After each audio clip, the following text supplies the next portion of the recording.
Good morning વિદ્યાર્થીઓ. આજે આપણે જોઈશું પ્રકરણ 4 પ્રસારમાન. હવે એમાં પહેલો જ ટોપિક છે વિસ્તાર. એમાં તમે ચતુર્થક વિચલન આવશે, સરેરાશ વિચલન આવશે, મિશ્ર પ્રમાણિત વિચલન આવશે, પરંતુ આજે આપણે જોઈશું વિસ્તાર. હવે વિસ્તાર કોને કહેવાય? તો માહિતીના સૌથી મોટા અને સૌથી નાના અવલોકનોના તફાવતને શું કહે છે? વિસ્તાર તરીકે ઓળખવામાં આવે છે. જે સૌથી મોટું સૌથી નાનું અવલોકન હોય એની બાદબાકી કરો એટલે એના તફાવતને શું કહેવાય? વિસ્તાર તરીકે ઓળખવામાં આવે છે. તેને સંકેતમાં શેના વડે દર્શાવાય? આર વડે દર્શાવી શકાય. હવે વિસ્તાર આરનું સૂત્ર શું થશે? વિસ્તાર એટલે કે આરનું સૂત્ર શું થાય? XH માઇનસ XL, બરાબર. હવે એવી જ XH એટલે શું? સૌથી મોટું અવલોકન, એટલે મોટામાંથી નાનું બાદ કરવાનું, અને XL એટલે સૌથી નાનું અવલોકન. હવે તમને વિસ્તાર શોધવાનું કીધું અને એમ પણ કીધું કે વિસ્તાર અને વિસ્તારાંક શોધો. તો સાપેક્ષ વિસ્તાર કે વિસ્તારાંક કે એક જ કહેવાય. તો એનું સૂત્ર શું થાય? XH minus XL upon XH plus XL. હવે XH માઇનસ XL બરાબર શું થાય છે? R થાય. તો તમે R ભાગ્યા XH પ્લસ XL લઈ શકાય. તમે આ સૂત્ર મૂકો કે આ સૂત્ર મૂકો, બંને સાચા છે. હવે જોઈશું પહેલો દાખલો સ્વાધ્યાય 4.1 નો. કીધું છે તમને એક વર્ગના 10 વિદ્યાર્થીઓની ઊંચાઈ નીચે મુજબ આપેલી છે, બરાબર. તો એના આધારે વિદ્યાર્થીઓની ઊંચાઈના વિસ્તાર અને વિસ્તારાંક શોધો. હવે પહેલા આપણે નક્કી કરી દઈએ કે સૌથી મોટી કિંમત કેટલી છે આમાં? 185, બરાબર. આપણે XH ની XL સૌથી મોટું સૌથી નાનું અવલોકન લેવાનું, અને સૌથી નાની કેટલી છે? 145, બરાબર.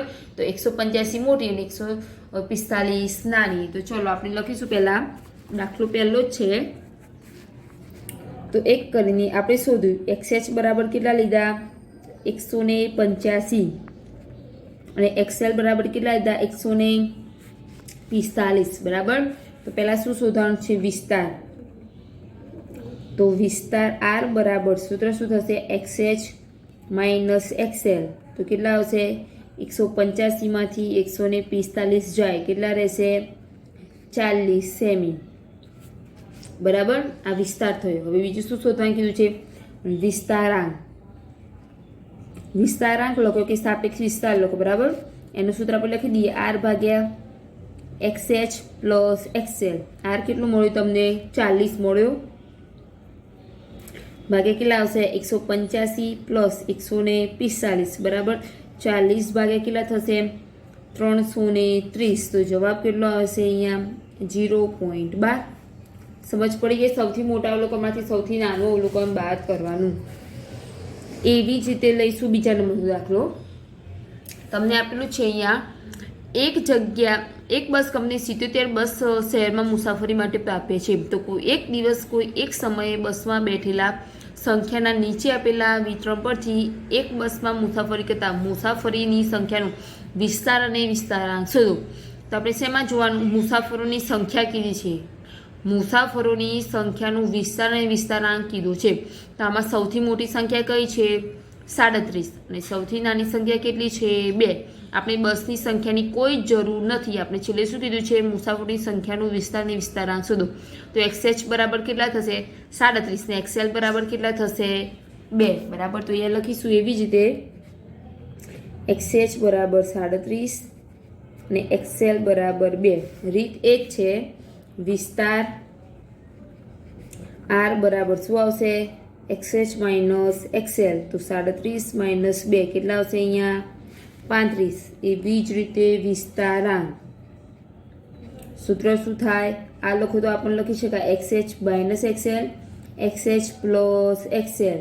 તો 37 માઇનસ 2 અને 37 પ્લસ 2 કેટલું થાય સરવાળો એનો?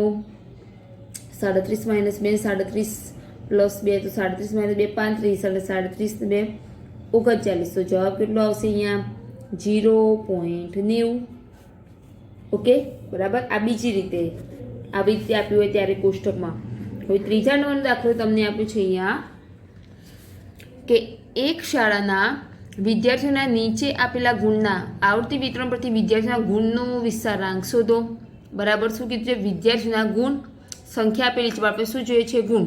તો 20 થી 30 પહેલું અવલોકન છે. તો નાની સંખ્યા કઈ હશે અહીંયા? 20.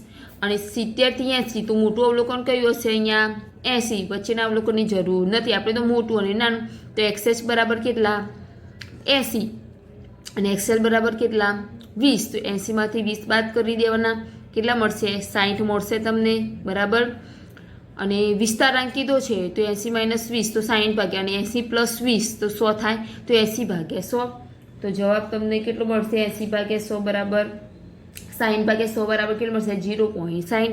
હવે જોઈશું છેલ્લો દાખલો કે એક વિસ્તારમાં આવેલી 80 દુકાનો દૈનિક વકરાનું આવતી વિતરણ નીચે મુજબ છે. તો તે પરથી વિસ્તારનું નિરપેક્ષ અને સાપેક્ષ માપ શોધો. વિસ્તારનું નિરપેક્ષ એટલે કે એ જ વિસ્તાર શોધો, અને સાપેક્ષ માપ એટલે વિસ્તારાંક. ચલો, દૈનિક વકરો કીધો છે. સૌથી મોટી કેટલી? 30 થી 34 છે છેલ્લું. તો 34 નીચેની કિંમત જોવાની સંખ્યાની જરૂર નથી. 34 મોટા, સૌથી નાના કેટલા?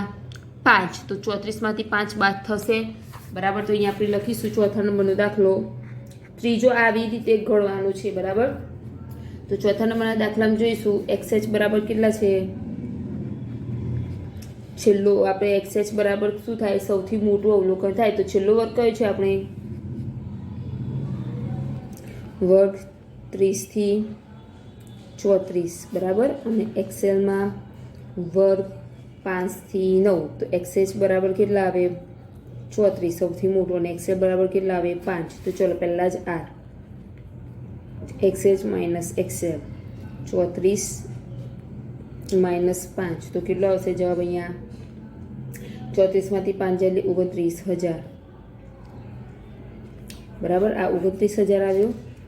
વિસ્તારાંક અથવા તો સાપેક્ષ વિસ્તાર લખો તમે, વિસ્તારાંક અથવા તો સાપેક્ષ વિસ્તાર કીધું છે શું? તો ચલો સાપેક્ષ વિસ્તાર લખીએ. XH - XL, XH + XL 34 - 5, 34 + 5 29/39. છેલ્લે જવાબ કેટલો આવશે? 0.74. ઓકે, સમજ પડી ગઈ? સૌથી મોટું સૌથી નાનું અવલોકન શોધવાનું. ઓકે.